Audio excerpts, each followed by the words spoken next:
No, but you see, like, these other guys, and that's another topic maybe for later. But I'm starting to hear Arteaga's not going to get a shot. I'm starting to see he's on the blacklist too. So like, and I guess people are saying, oh, the problem is the coach. Then he can't control the guys. And it's like, well, is he the coach, or is it the players really just not respecting the position? And the coach is saying, like, this is how it's going to be here, and like these are men, these are professionals. They're representing a national team, and it's like, if you're not going to follow the way we want it to be, then I don't know, whether we agree or not, right? So I don't know. I hope Arteaga's not on that list because he's a solid player.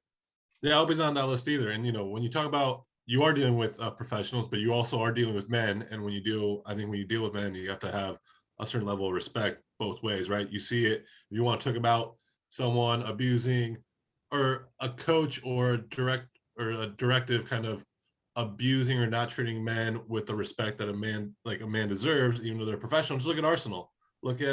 Just look at the way the coach obviously doesn't have the players' trust and interest. Why? Because his hand has been too heavy in the way he's been treating them. And so what you don't want is that to happen, right?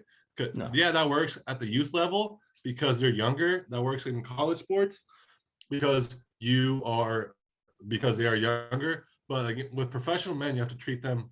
There's a certain level of respect too. You know what I mean? There has to be a little give and take. You see that all the time, I think, in the NFL or in the NBA, when these college coaches go up to the NBA, or NFL, and try to have the same level of discipline and kind of dictatorship that they do over college students. That doesn't work in the NBA. It doesn't work in the NFL, and doesn't work fast because those guys just kind of don't deal with that kind of heavy hand. And so I think there's a lot more of a gentle touch that's needed. There's a level of like, I don't like being like the players coach. I don't like those kind of coaches. That's not my style. I kind of like, I'm okay, whatever. Like Piojo's kind of like that. Like, I'm just get all the guys and just yell at them and whatever. And I'm gonna look out on it, just run. And that's what he does.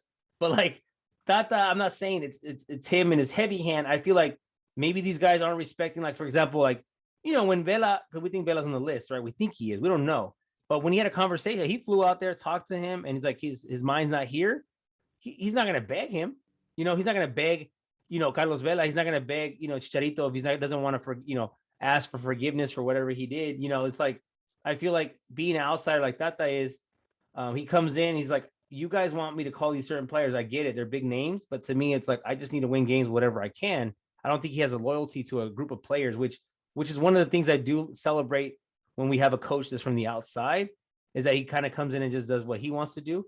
And so, I guess there's, like I said, there's a balance, right? There's a balance between laying down the law and be like, hey, I know they're family guys. They're just trying to make it work. But, I think there's got to be some kind of like, hey, if I call you for the Olympics or I call you for something, like, we need you to go, man. Like, I know you're tired, but like, everyone's tired, and I need you to go because, we know how that turns out for a lot of players who take vacations and they don't ever get called again, man. So I hope he's not on that list. I hope it's, something else, because he's playing well and he's playing minutes, so we'll see. Yeah, I hope he's not on the list either. Maybe it's just a punishment for this call up, because when you look at the left back also, I think he is someone that Mexico could definitely use.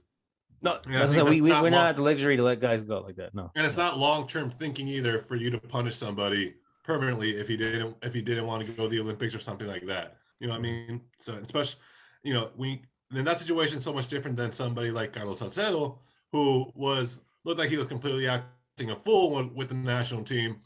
And so with Tata, with Salcedo being like, you know what, I'm not going to call you again because what you did during the Gold Cup was ridiculous. That, I think, is different than punishing somebody like Arteaga, who's a little younger, and the Olympics are the Olympics.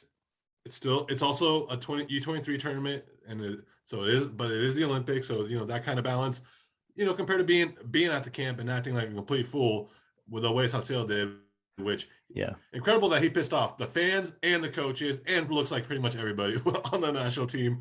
But he's been doing that for a while, but it was like very blatant against that Canada game. It's like, what are you doing, dog? Like, calm down. Yeah, I know. And then grabbing the ball and shoot the PK, like, dude, take it easy. So yeah.